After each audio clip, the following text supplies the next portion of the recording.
Do, do, do, do, do, do, do, do. We need a theme song. Hello. Hello. All right, so. You good, girl? Oh, just like that? Just like that, I want to know. Yeah, I'm good. How are you? You good, girl? I am now. Yeah. Okay, you are now. May was a lot. May was a lot. And I think we've learned a lot about time. Time, who we are, what this pod means to not just us, but to other people. Yeah, May was a lot. So we wanted to, one, check in and ask, are you good? But also, talk about our launch and thank everyone for tuning in and checking. I even was, I don't know if I told you this, but someone pulled me over in my car and beat the horns like, hey, you have a podcast. So it wasn't like road rage? No. They saw me and they was like, hey, you got a podcast. I'm going to find it on Spotify. And it was somebody you knew, right? Yeah, someone like a total stranger. No, that'd be weird. We're not there. We're not there yet. I'm not signing autographs.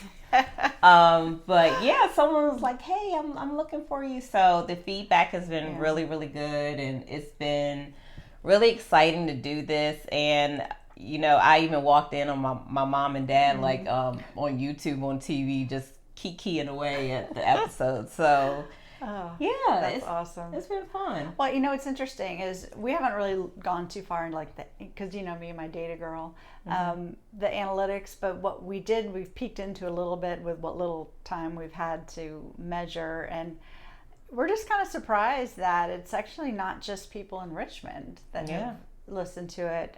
Probably seems to be more Spotify than Apple listeners, and and people are finding about it in all different ways, but we'll get a little bit more organized. And one thing that I'm excited about is that we are getting a little bit more intentional in the structure of our podcast.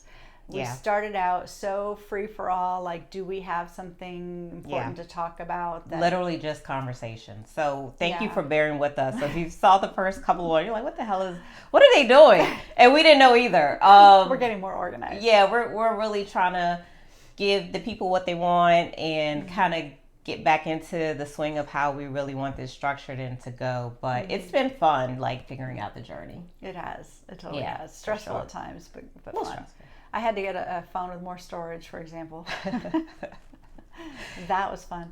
But we had a really good workshop last month for solopreneurs or wannabe solopreneurs from a perspective of two people who've gone all in from different vantage points, which is kind of what this podcast is about. I mean, because you started as freelancing or side hustle, I should say, and turned it into a full-time job. And for me, I started just off my back foot on a Tuesday, basically. And so it was interesting to talk. I've talked to a few people afterwards who said, I wasn't able to make it because I want to plan my exit, but I couldn't get the time off work to go do it. Yeah. So it might be something maybe we do as a, maybe we make a special bonus podcast of what the workshop was. Yeah, for sure. I mean, we had some really great questions, one of which I talked about. Someone asked, how do you tell a client no? Just a lot of great questions. How do you manage your day? How are you feeding your pipeline? I mean, these are all questions that honestly, some we had answers for and some we just don't because we're figuring it out. Yeah, we're figuring it out. So, it was really good. I'm very grateful, glad to see everyone and the, like I said, the love and support for the podcast and even just coming to the workshop just to hear what we have to say. So, and then we did create a resources tab on our podcast page, and it's two things. One is the the Solopreneur Readiness Scorecard. Which did you ever take it? No, you didn't. I want to know what your score, do yourself, imagine yourself over a year ago and then where we are now. But that was helpful to kind of pinpoint areas maybe to focus on to help get yourself to where you need to go. And then the other one, which is an ever-evolving document, is our business starter kit.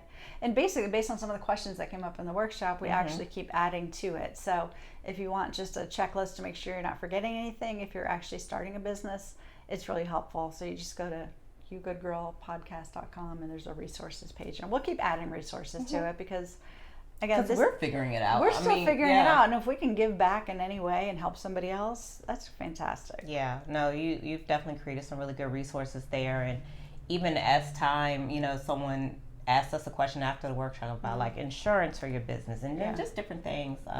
It's so many. Oh, it's so much. Which and we learn from each other. I learned from everybody there, the conversations that we had, and we learned by talking a lot. And everybody you meet is a door to something you don't know, and adds a little bit extra something to your life. So, in our case, it's also adding to what our resources are. What are people asking for? So you don't know till you ask. So. Yeah, for sure. I mean, even just talking about May as a whole, like I think we both experienced a lot of burnout during that month. Whew, girl. Yeah, it was a lot. May was a lot. I mean, professionally, personally, it's the end of the school year. My son is in every single thing you can imagine. And I mean, to the point where I'm like, you get an award, just tell me about it. I mean, was that bad? That's bad. That's bad. Okay. I put it on the refrigerator. But yeah, I mean, it was just a lot of personal burnout, professional burnout. Actually, I had like I was just moving at like such a high rate of speed and everything. And I think like about a week ago, I crashed out. I kind of closed the laptop. I think stopped taking it to bed. You texted me, I'm going to the bed. I'm taking it to the bed. I'm like, I mean, I get it. It was a lot. So, I mean, how are you managing your burnout? Well, I had a huge burnout too, because I think you even noticed it, and you texted me, you need to slow down. I'm like, yeah, you're right. So that was, thank you for that, because that was, it kind of made me stop and realize this isn't normal. Yeah. For me, I think it's not so, there's a combination of the time burnout, but then there's also the open loops and the mindset burnout. That's the biggest one for me. Like, I'm just rolled off of a obligation that I had for the last 2 years, which is great. I'm glad I did it, but at the same time, it was taking up not only 15, 20 hours a week of just meeting time and doing everything, but also just the always thinking about it, what's missing, what do we need to do, what's the strategy there, and it was starting to like weigh me down a little bit, right? So, and then work is good. I got a client, I love my client, and we do a lot of cool things. There's some other writing things I'm working on, but it's funny because like I when you first start out, you have all your plans, you put for me, I put structure around everything and have frameworks for everything, but it's not until life gets a little crazy you start to pressure test all those formats or frameworks that you put together. And so for me, I sort of felt like it was all coming to a head at one time, and it was just too much. And then on top of that, I went on a trip up to Connecticut for a few days, and so I lost a few days of work there, which is not a bad thing at all. That's a good thing that I took a break. Right. But it was funny. On the way up there, I would get the quiet car next time I took the train. I was eavesdropping on everybody's conversations because everybody was on a freaking Zoom call. I'm like, people, let it go. Take a beat. Go look out the window. Right. Second guess your life. Yeah. But what was interesting is that when I was eavesdropping, people were stressed out. These were people. It sounded like they worked for big companies, and of course, my AirPods needed recharging. That's why I was eavesdropping. But I kept hearing like, about these AI initiatives, and we need to make sure we take control of that because Bob and his team are going to go do their own resources, and we're going to get cut out. And I'm like, first of all, Bob, take it easy. But second of all, I don't know Bob. Second of all is just, it made me realize that even people in large corporations, which is very different than what we talk about here, are stressing about how to be relevant in the age of AI and how to jockey for position and make sure that they're not on the cutting floor, whenever layoffs come around. So, but yeah, so I'm still playing catch up from coming back from out of town, and I look forward. This is our You Good Girl Day. Yeah. And I look forward to our You Good Girl Day because I got a lot of work done this morning. And Mika showed up. Then we kind of brainstormed what we want to talk about because we're trying to get a little more structure into what we offer. And then, I'll get a lot done today. I mean, for sure. I was telling you that I use Claude to like audit my day, and it like went through my calendar, my emails. Thing to do. I know, but I needed to see like where was I spending a lot of my time, and it compared it to what brings in revenue, and a lot of it was like the side obligations, and it definitely highlighted the gaps, I will say that, and honestly helped me So yeah, Bob, I get it. I'm using AI too to like help me plan my day, even plan the podcast. Planned out, research what's to talk about, like what's going on out there in this digital space. We've talked about digital marketing. Digital marketing is not a term anymore. Yeah. It's just marketing. Yeah, it's all digital. Just like we want to talk about AI, but it's so many. Well, we've avoided bringing up the subject as a topic because we're like, it's just too big. Yeah. And we're never going to address it as a whole topic. But what we can talk about, and I'd like you to introduce you guys to Dark Susan. Oh, Lord. She told me about Dark Susan. So I listened to on the train before the Wi-Fi was buffering too much. I couldn't take it. But I was watching an AI for Writers course that I had access to. And it was like 4.5 hours of what the new role of writers is in this age of AI. And I'll write a blog post about that later.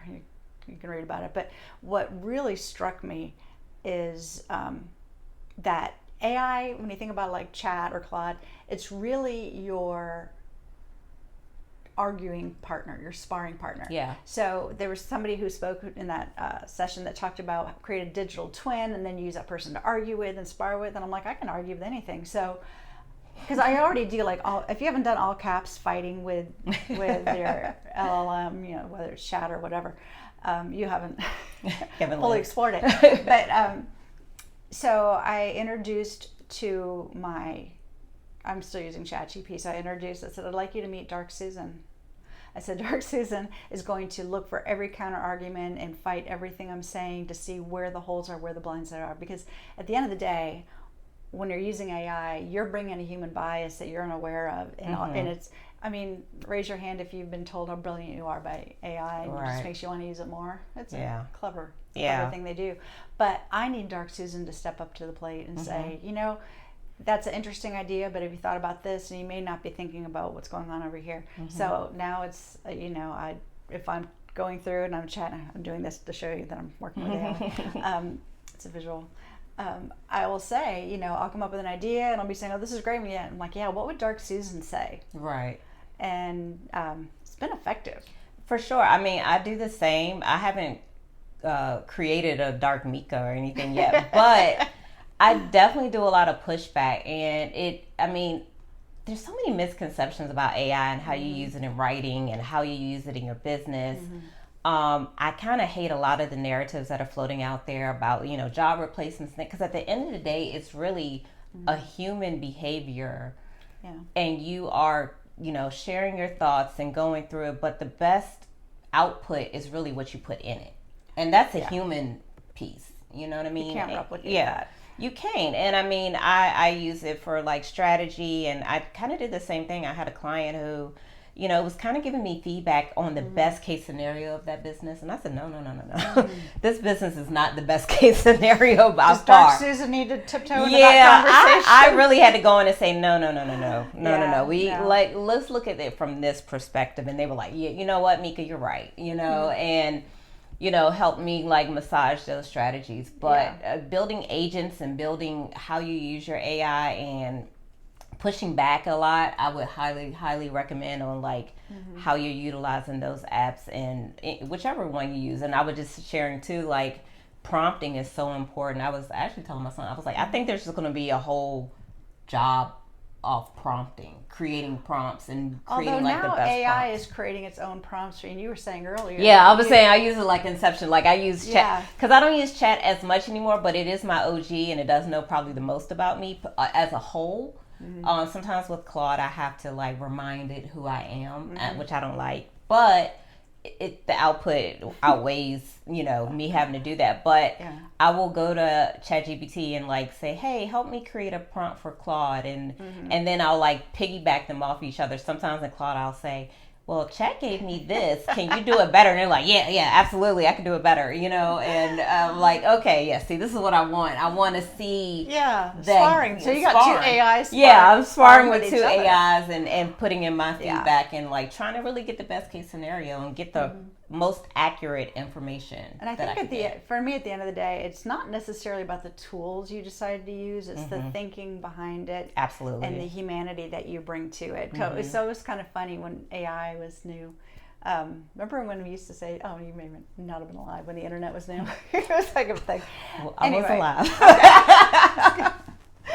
Anyway, it feels like it was so long ago. I don't know. But you feel like when someone comes to you and says, oh yeah, I use AI, you have to use this tool, it's the best tool. Yeah. I really question their really understanding of AI. Whereas if somebody's like, oh, here's a problem I solved using this and that, and like, here's an example. I was putting a deck together.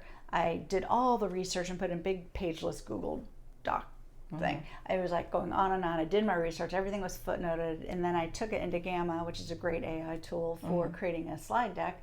It was fantastic. It really cut. Then I was able to export it and add my stuff to it. And then just for kicks, and this is one of the things I learned on the training, one of the things about Notebook LM, again, they're all the tools, they're all just so many tools.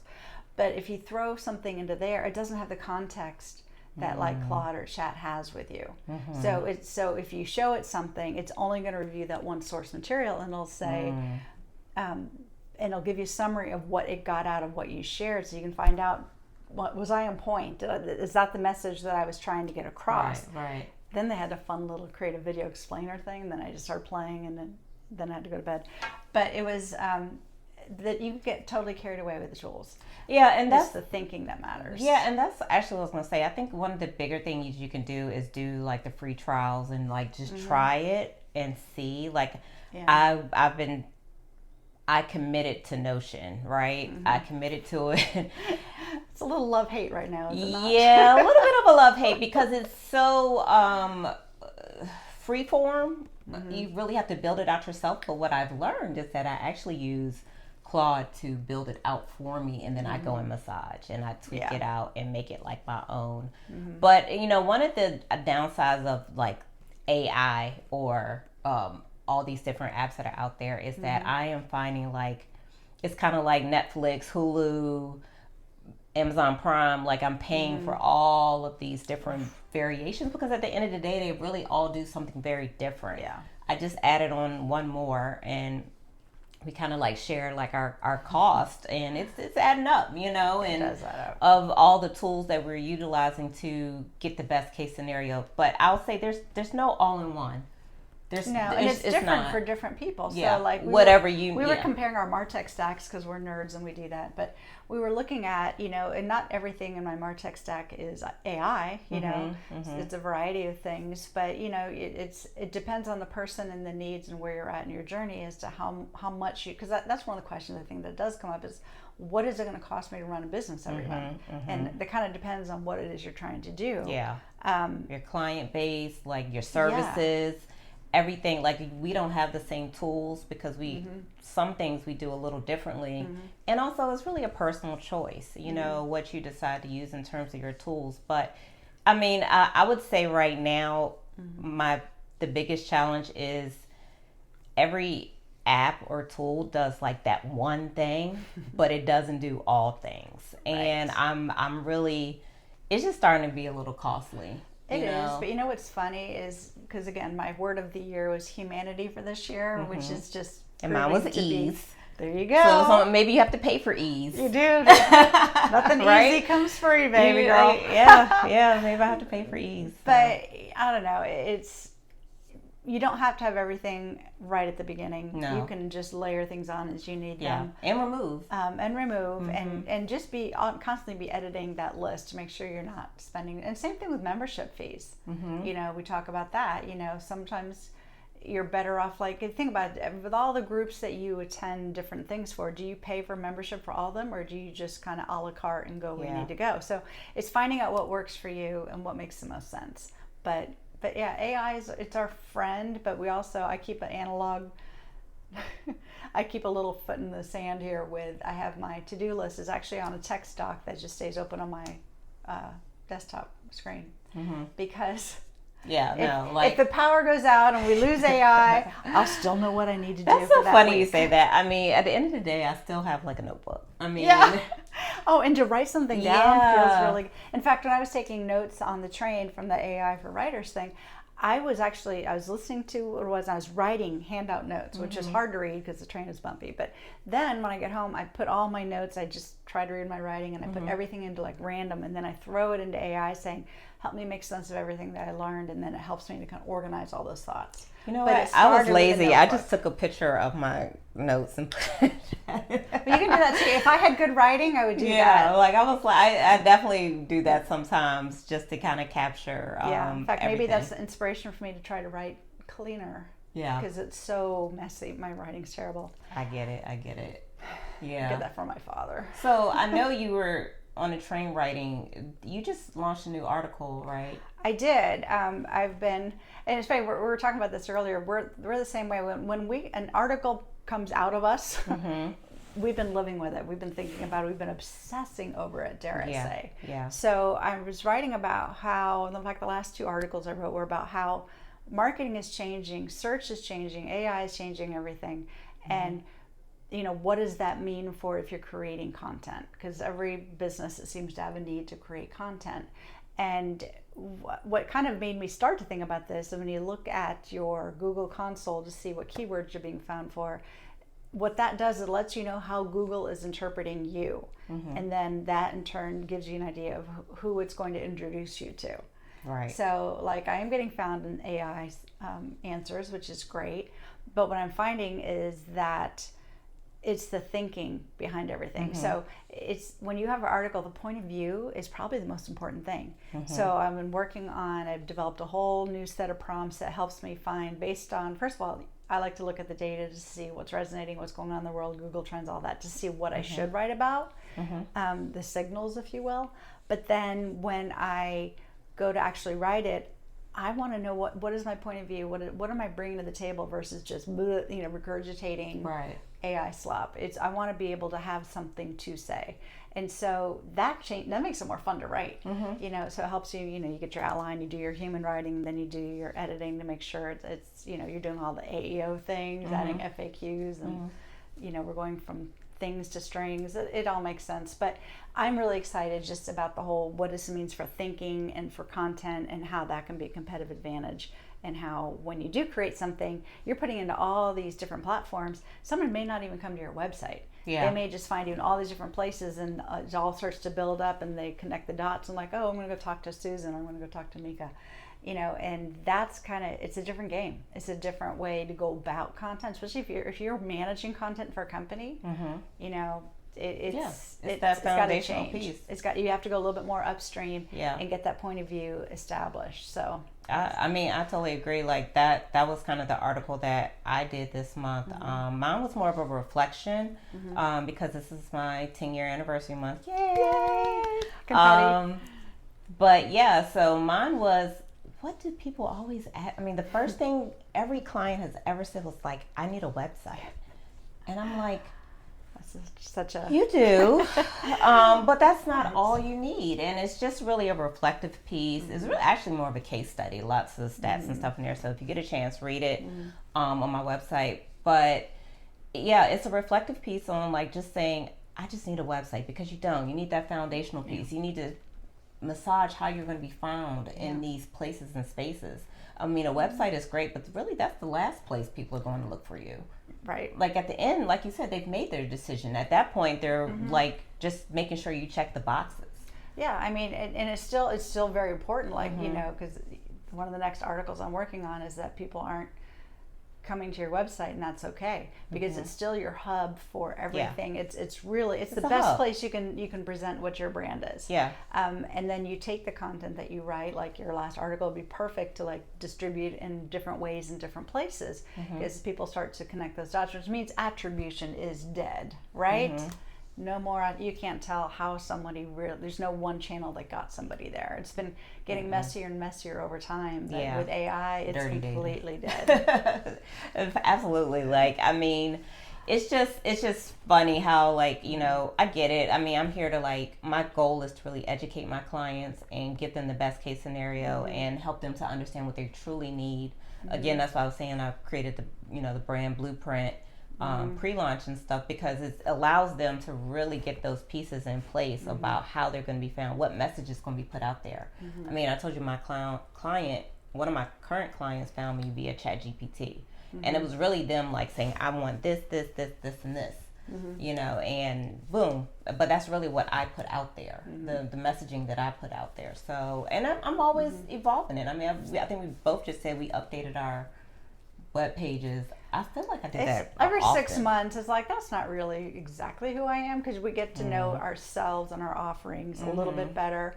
It's part of the journey, and in 6 months I'll say, I think I'll tweak that too, which means always have access to make your own updates on your website.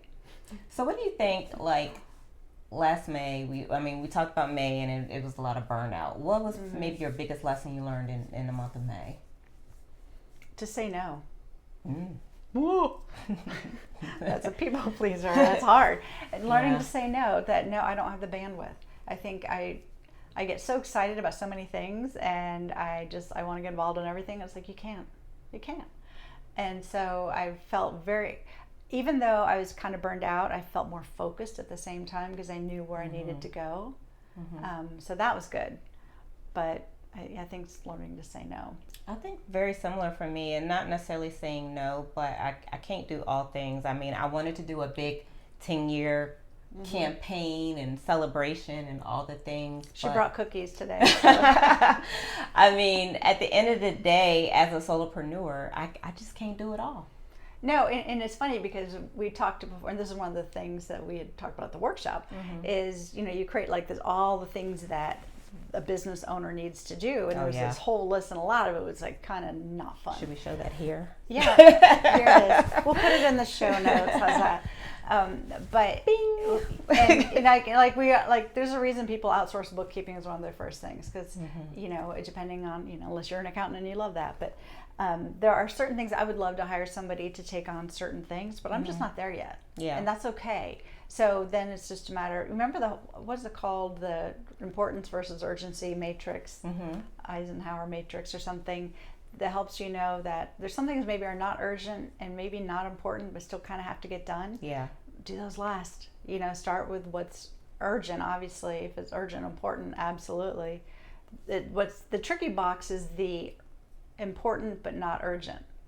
That's where you grow your brand. So it's kind of funny, like to bring it back to AI, like I ask myself a ton of those questions in that space, because I have used Claude as just basically my assistant at this point, and it knows so much about me, and I recently did that as well. Like, where are my gaps? Like, what can I really find? What can I really do to help my business grow? And one of the things was my pipeline. Like, I really need to focus on that. And you mean you need money?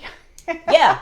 So it's like, what came first, the chicken or the egg, right? I know what I would love to hire for. I know I would love to hire for, content producing and do graphics and things like that. But in order to have that person, right, I have to have the pipeline. I have to have the money. So it's like, what came first, chicken or egg? Like, do I have the money for the person, or do I need the person to get the money? Ooh. Right? That's a tough one. So, that's my biggest challenge. So I guess if I had to think about May, maybe I said burnout earlier or whatever I said, but truly it was that like light bulb moment of the pipeline and how do I solve this? How do I figure this out? Isn't it funny how the further you get along in your business, the more you're able to sort of zoom up to the 30,000 foot view and see it more clearly than you were in the middle of trying to figure out what it was. Yeah. And and it's a journey that's not over, so it's going to get even better. Yeah. But I think the first year was a lot of who am I? What do I stand for? Which it's funny because when you think you're going to start a business and you know a lot of stuff because you worked a lot of companies and their first networking event you go to and someone goes, oh, what do you do? And you're like, you don't know what to say. Marketing stuff. Or you go really deep on what you focus on and that person has glazed over. Yeah, they're okay. It's a matter of finding.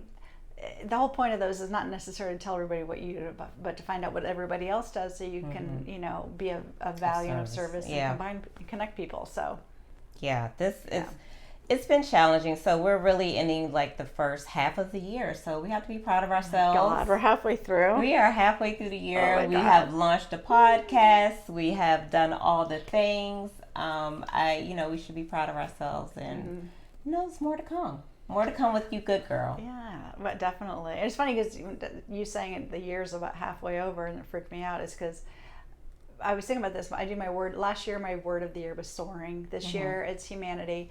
And one of and doing this podcast is fulfilling my humanity goal, because I wanted to be able to just get on video and talk, and not be afraid of it. But I only have 6 more months of humanity, and then I have to come up with another word. So you know what's funny? We could tell the audience, we didn't share that we have words. No, we were just talking about it casually, and I was like, yeah, my word. I come up with a word every year and a theme, and I try to live by it. She was like, yeah, me too. So like we both had this. That's so weird. We need to keep raising the bar, though. So I think this year, at the end of the year, I think we should have a big fire pit out back, and we're gonna like write notes of things we're letting go and let them burn. Okay. And just kind of do a little like meditation, woo-woo stuff, and then at the end. And this is what I did before I moved from Connecticut. I did the whole thing. I let everything go. Once the ashes were cool, I took them in the backwoods and I buried them and left them behind. And it was. I have done that ceremony, so yes, fun. Although the funny thing is, I was going on. My daughter like, I'll do it with you. She was there for maybe 5 minutes, wrote a couple things. She says, I'm good, and she left. An hour later, I'm still there writing things down. I'm crying.